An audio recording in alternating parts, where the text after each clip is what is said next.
Hi there, everyone, and welcome to Paper Wishes Weekly Webisodes.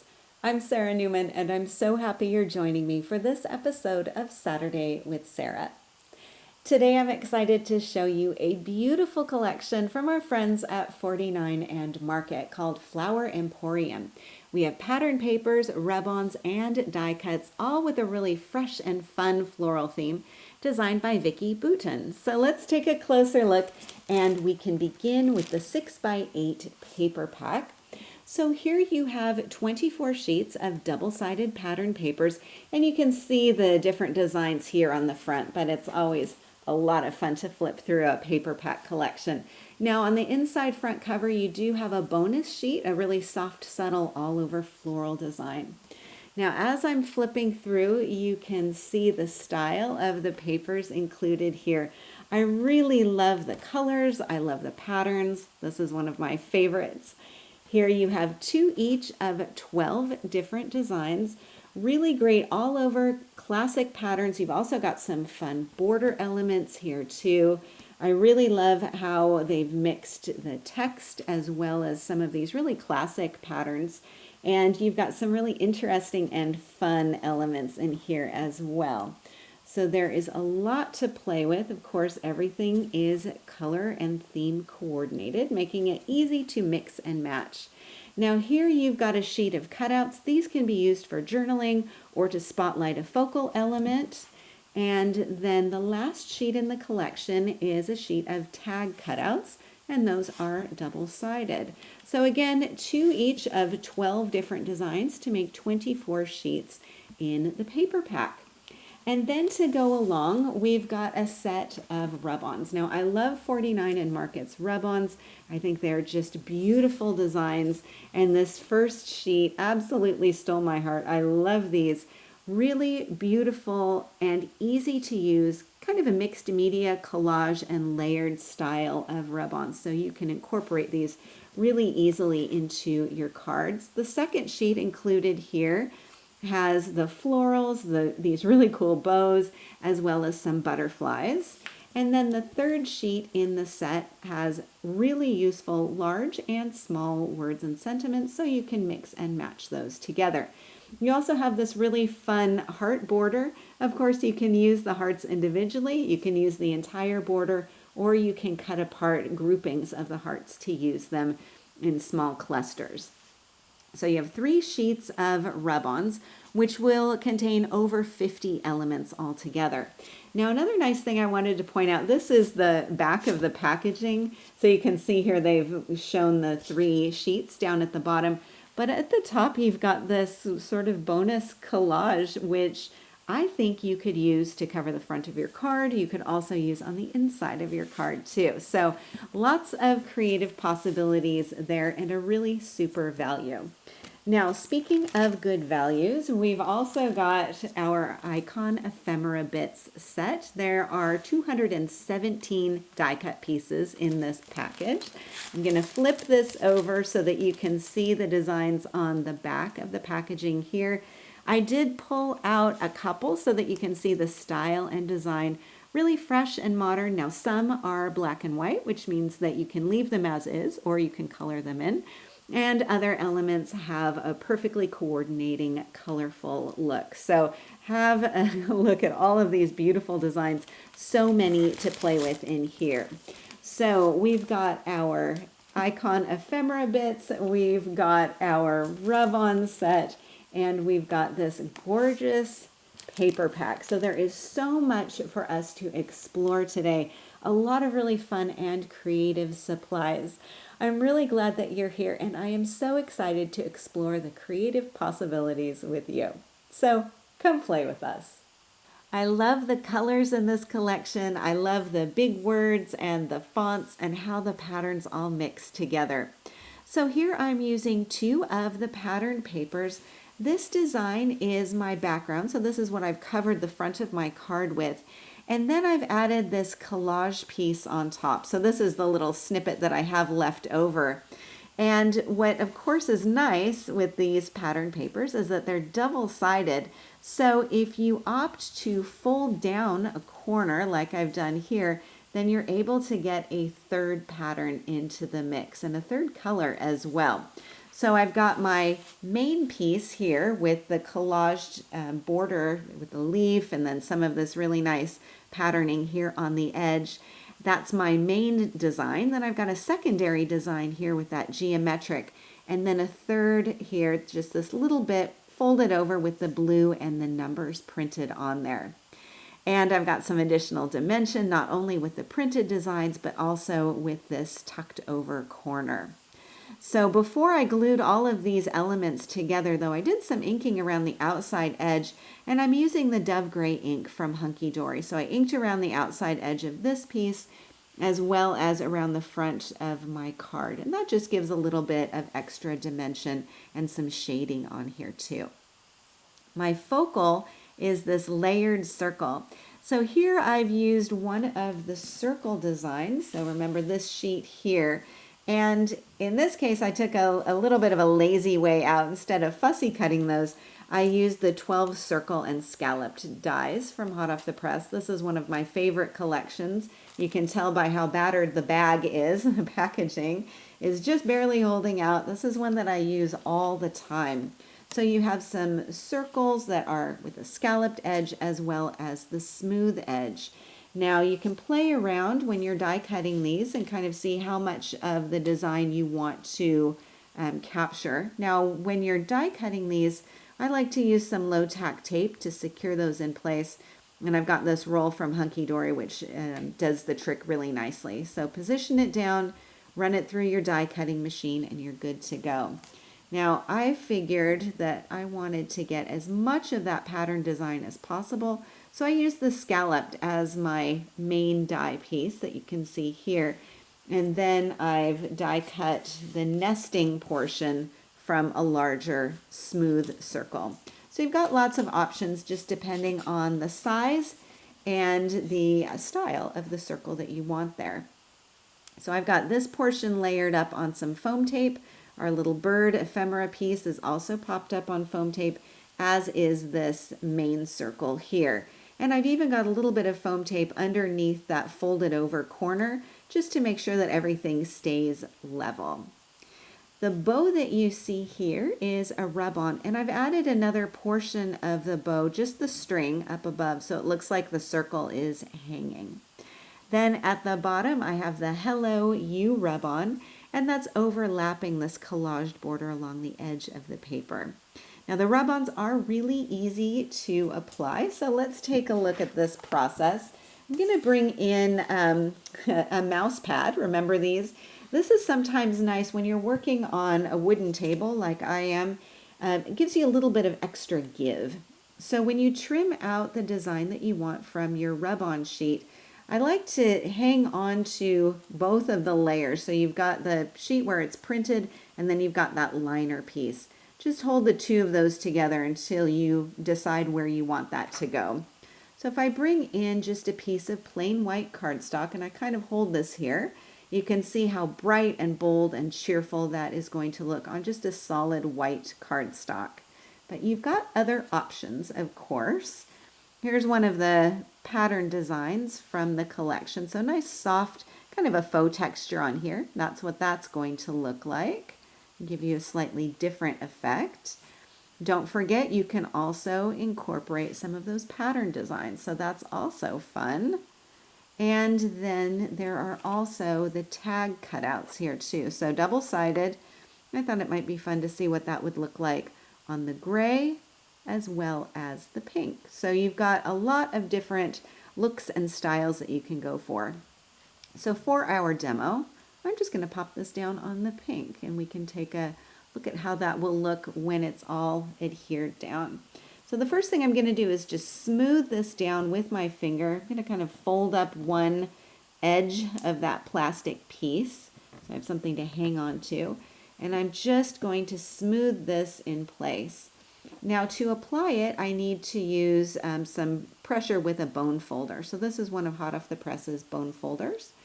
And I'm going to hold this down while I'm burnishing it in place. And you don't need a whole lot of muscle, but you do need to put some power into it. And I'm just gently but firmly going around all of the outside edges, especially if you have any detail. If you're doing like a floral or a botanical rub on, you do want to make sure that you're getting all of the little ends and edges. So let's see how we're doing. What I'm going to do now with this folded up piece that I've got, I'm going to just gently start pulling this off. I'm not going to pull it off in one big swoop because just in case something didn't transfer, I want to be able to put it back in place and continue burnishing. But I think I've done it. Nothing left on my little plastic piece, but then I've got my word in place. So super simple to do and a really fun way, I think, to add some extra texture and style to your cards. So again, don't forget you can add them to solid cardstock, you can have them overlapping a collage design, or even onto pattern paper. The choice is yours. Then for my card inside, I have another one of those layered circles with the scalloped edge. I've got a bird and a heart die cut image. Both of those are popped up on some foam tape. And I've got this leaf element, which I snipped in half to elongate it. It's actually about this long, but I've got some open space that's being hidden behind that circle die cut. I have another sentiment here, which is a rub-on down at the bottom. I just love how easily all of these colors and patterns come together. It makes it such a snap to mix and match. Here's another card featuring those fun oversized words. I've combined these onto the grid pattern paper, which also has a printed border going along, kind of along the bottom and the side here. You can see some of the leaves and the flower down at the bottom. So I first covered my card front with this green geometric design and then trimmed down this collage piece a little bit smaller, and I've inked around the outside edges there with the pear green ink pad. And then I've added a collage border rub-on down here at the bottom, again overlapping a little bit of that printed design. My dream and big words are both rub-ons from the collection too, just applied right onto that patterned paper. Hey there is one of the paper elements, and it's popped up on foam tape, as are the butterflies here on either side. Now I've also done some inking on some of the black and white paper elements that you see here. So in the collection you've got lots of colored pieces like the butterflies, but you also have quite a few that are black and white. You can use them as they are because I think it makes a really striking effect, but you can also personalize them. And that's what I've done here, as well as for the botanical on the inside of my card, using one of the tri-blend markers. So these are the ones from Spectrum Noir from Crafter's Companion. And I love these because you've got 3 different shades of a color in one pen, which is great if you want to get a good value from your pens and you also don't have a lot of room in your crafting area like me. So you get a lot of pens in a small amount of space. So I'm just going to bring in a piece of cardstock here and we can take a look at the demo. So using just one of these leaves, I'm going to simply color it in with some of this marker. Now, you've got a couple of different options here. So you can see you've got a light, a mid, and a dark tip. So these are all 3 from the dull green pen color. And the tips are really nice because they're going to give you a nice sturdy tip. It's going to be able to get into some of the detail areas there and also do some of the lines around the outside. So you can do some shading if you want to. So I'm going to start with the light, the lightest of the 3, and simply base color this. So you can do as much or as little as you want. I'm just kind of scribbling in the color here, but you can see how nicely that tip goes right to the tip of the leaf. I'm just coloring this in, nice and easy. I could leave it as is. This would be fine. But if I wanted to add a little bit more definition, I'll go to that mid tip, so right in the center. And even though I've only got half the pen in my hand, it is actually still quite comfortable. So here, I'm just going to go along following some of the lines printed onto the leaf design. And then I'll come in with the dark, so the third of the colors.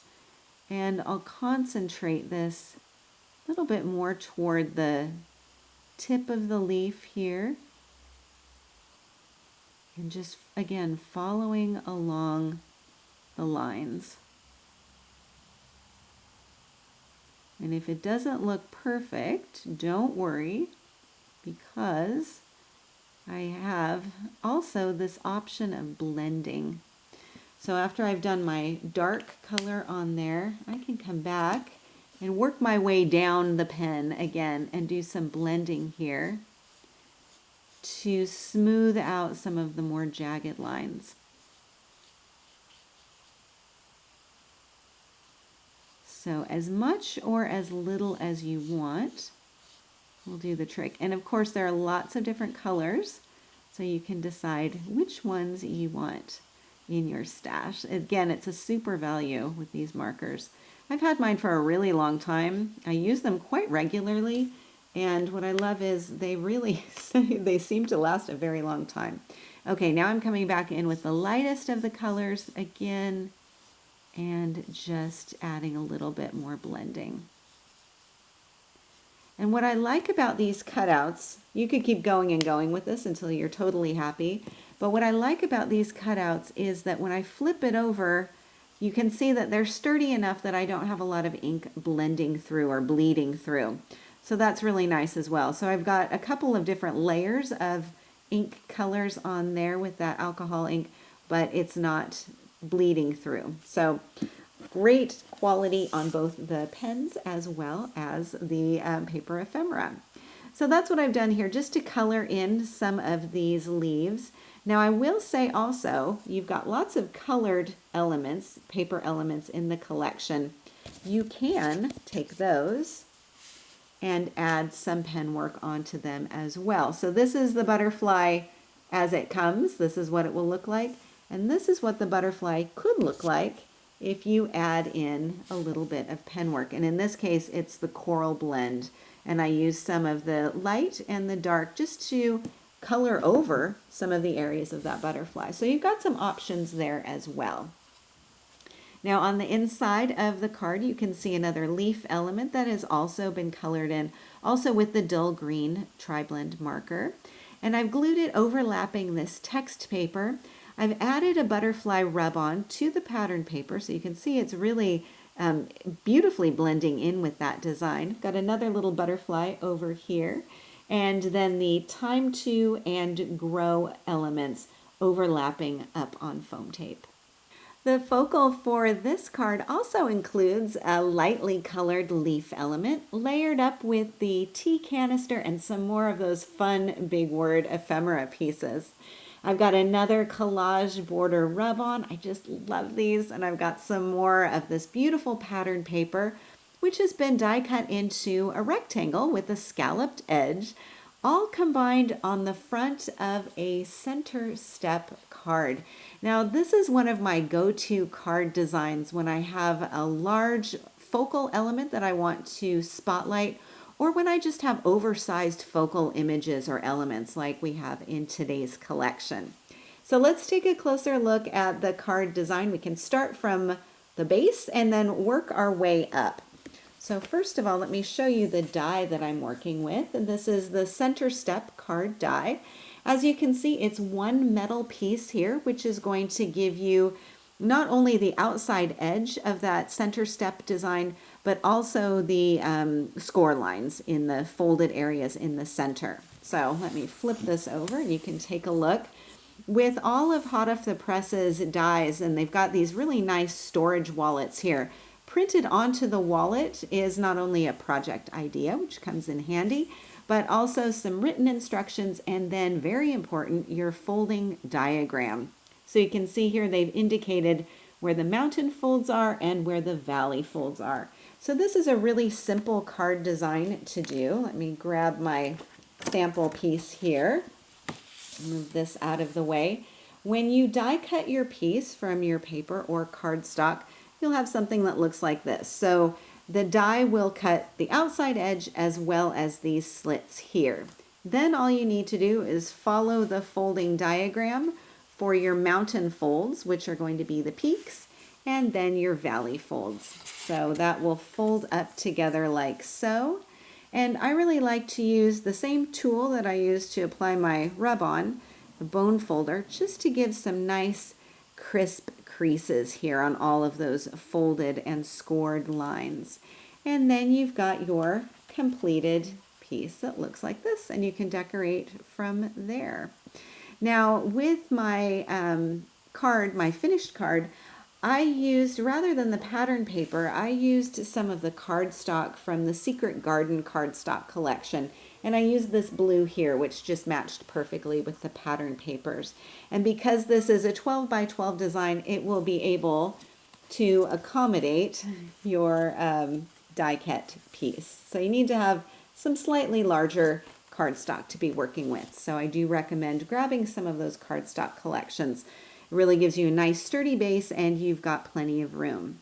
Now the other thing that I've used on my card front here to create my focal are some of these scalloped nested dies. Now as we looked at the circles earlier, there's another set that I really love. As you can tell, package has gone by the wayside and I've got everything in a sheet protector. It's the 12 rectangle and scallop cutting dies. I love these. I use these very often. And what I really like about this, again, you've got your straight and your scalloped edges, but you've got a piece that will fit just perfectly in this front center section with the scallop. You could, of course, also do the slightly smaller straight edge design, and that will work beautifully as well. So we've got the circles, we've got the rectangles. There are squares and ovals as well. So lots of really great, very versatile dies that help you to create a perfect spotlight area for your focals. So that's what I've done here. I die cut that pattern paper into the straight edge and then used some of the blue kind of faux texture pattern paper for the scallop. Then I've added my rub-on border here. I just love these. I think it adds such a beautiful and easy bit of texture and style here. And then I've got my leaf, which I've colored in again with the dull green, and I've used the very lightest of the colors. I just wanted a little hint of green in some of those outline areas. Got another black and white element here. The tea canister, this is all popped up on foam tape, as are the two words here. So I've got those at the bottom just overlapping. And then I've got two strips of text pattern paper. For these, as well as the straight edge rectangle, I did some inking using the Dove Gray ink pad. So that again gives a little bit of shading. Then for the card inside, I've got another one of those layered rectangles, this time turned horizontally. I have some more of the green leaves, which I've colored in. And then I've got a black and white flower, which I've colored in using the coral of the tri-blend marker, so the coral blend. And I've done some shading on there. And I wanted to show you another one of the flowers. Let me find this here. That was black and white. And I just wanted to show you some of the different looks that you can get also with this marker. So you can do all three of the colors layered and blended like I did on this portion of the flower. You can also just get that very lightest hint of pink. You can also use the middle pink or the medium shade just to do some really kind of brief outlining and kind of going along to emphasize some of the printed lines printed onto that flower piece. So you've got lots and lots of different options. It really just depends on how much color and how much intensity you want on those black and white designs. So I've just base colored this with the light portion of the pink and highlighted some of those lines printed on here. Same thing with the green, and then I've got the bumblebee here just as he is, and a sentiment down here. This is a rub-on just applied right to the inside of the card to create a really fun center step design. Our final project is a tag in a bag. This is one of my very favorite paper crafts to make. It's so much fun to do, and it also makes a really nice presentation for the recipient. This is especially true if you give gift cards or money gifts. I think this is a fun way to make that presentation really special. It's also simple to do. Of course, I have a die for this. And this is one of my most well-loved and most well-used dies in my collection, the tag in a bag. Now, as you can see, you've got two cutting dies included here. You've got the tag, which kind of speaks for itself. You've also got the bag here. And what's really nice about this is that it gives you the outside edges as well as the score lines in there. So let's take a look at this. Once I've got that die cut from my cardstock, then all I need to do is fold and secure this in place. So I'm going to follow those fold lines. I like to use my bone folder again to give a little extra creasing on here. So fold in the sides and fold up the bottom. And I really recommend when you're securing this in place to use the extra sticky tape. It's going to give you a little bit added security when you glue everything together. And once you have that, you are ready to go. Now, I will say with the tag in a bag, I very often will die cut just the tag to decorate on its own, but it's wonderful to have the bag shape as well. Now with my bag, I've die cut this from cardstock from the Secret Garden collection using that beautiful green. And then I've trimmed down some of this green geometric pattern paper, and I used this on a previous card. So that's going right onto the front. And then I've got this portion here layered up on top. And that is one of the cutouts from the collection. So it's this piece here. I'll hide the rest of that. Now you've got a choice with this piece. You can trim around to get just the scalloped top and then this main portion, or you can simply follow this straight line as I did, and you've got this center portion. You've also got some of that gorgeous collage text around the outside edge. And so that's what I've done here. And then for the front, I've got a mix of black and white and green leaves. Nothing has been colored in with marker, although you could. And then I've got some of the flowers overlapping, plus that heart element there. And then the tag has been cut from the black text paper. I have another cutout on top here, and then I've got the flower image popped up on foam tape. At the bottom, I've got this little tab here, so you may recognize these two pieces from this side of my cutout piece. And the tiny details is a rub-on, just applied right on there. And I've got this popped up on foam tape as well. For the top of my tag, I'm using some jute twine. This is another one of my favorites. And I've just threaded some of the neutral color here through the top. And I have a beautiful tag and a gorgeously decorated bag to give as a presentation for somebody special. And this is our final project of the day today. I want to say a big thank you to our friends at 49 and Market, as usual, for providing an absolutely gorgeous collection to work with today. A special thanks to you for joining me. I'm so happy that you're here. We're really happy that you're a part of our Paper Wishes family. Do feel free to leave a comment. We also like to hear what you think. Each item can be purchased separately, and you can see them below. However, we've also bundled them into a creative money saver just for you. For the money saver, see this webisode on paperwishes.com. And if you're watching us on YouTube, have a look in the description box below this video. You'll find a link that will take you to our Paper Wishes webisodes page, and you can see everything I just mentioned. If you enjoyed our video today, we really appreciate a thumbs up. It helps people to find our channel. And don't forget to subscribe. We create 3 to 5 videos each week, so there's always something fun to inspire your creative spirit.